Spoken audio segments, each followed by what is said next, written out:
এতিয়া আমি 12.1 এক্সাৰসাইজৰ 4 নম্বৰ অংকটো কৰিম 4 নম্বৰ অংকটো কি আছে দেখা এখন গাড়ীৰ চকাবোৰৰ প্ৰত্যেকৰে ব্যাস 80 সেন্টিমিটাৰ যেতিয়া গাড়ীখনে প্ৰতি ঘণ্টাত 66 কিলোমিটাৰ দ্ৰুতিত গৈ থাকে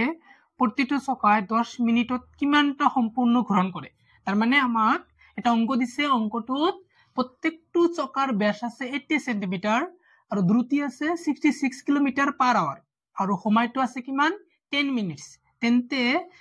ঘূৰণটো আমাক বাইৰ কৰিব লাগে কিমানটা ঘূৰণ আছে ঘূৰণৰ সংখ্যাটো বাইৰ কৰিব লাগে তো দিয়া আছে কোনবোৰ আমি হেবোৰ লিখি লম গিভেন দিয়া আছে চকাবোৰৰ ব্যাস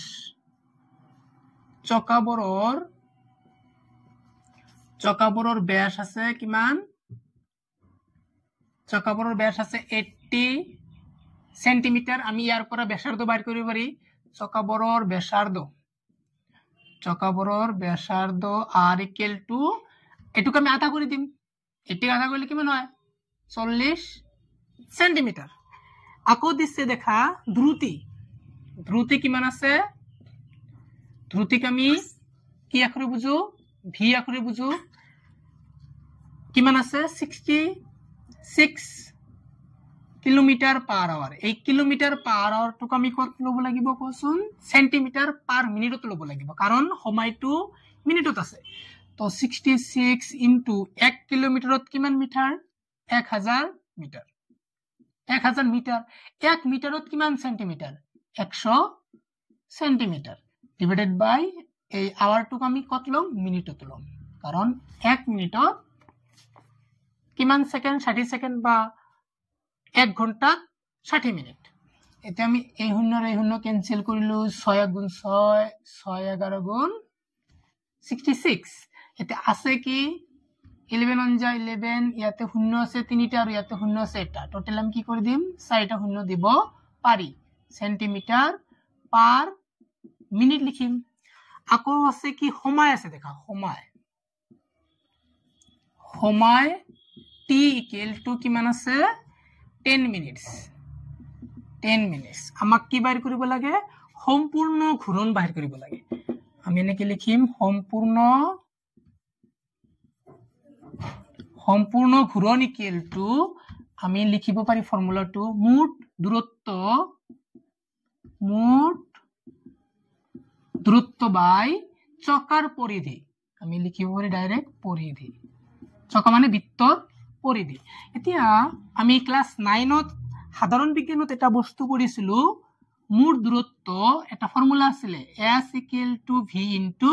t তাৰ মানে দ্ৰুতি আৰু সময়ৰ এটা সম্পৰ্ক আছিল দূৰত্ব = দ্ৰুতি * সময় এতিয়া মুঠ দূৰত্ব মানে কি s মানে আকৌ আমি কি লিখিব পাৰি v * t v ৰ মান কিমান পাইছা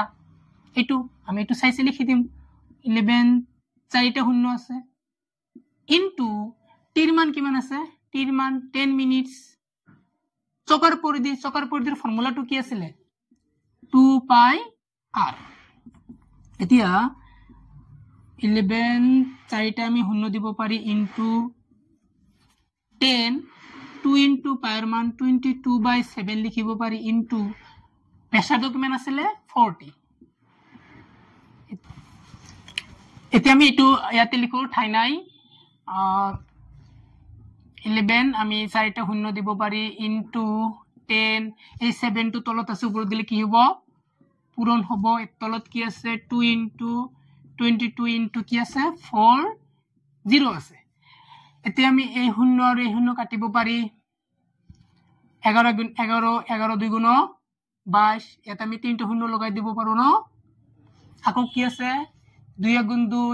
2 5 গুণ 10 দুটা শূন্য আছে আকৌ আমি এটো কাটিব পাৰো 2 গুণ 2 2 250 গুণ নেকি মানে আমি 500 আধা কৰিলো আকৌ আৰু কি আছে আমি 4 আধা কৰিব পাৰো 2 250 আধা কৰিব পাৰো কিমান হয় 125 বলুছে না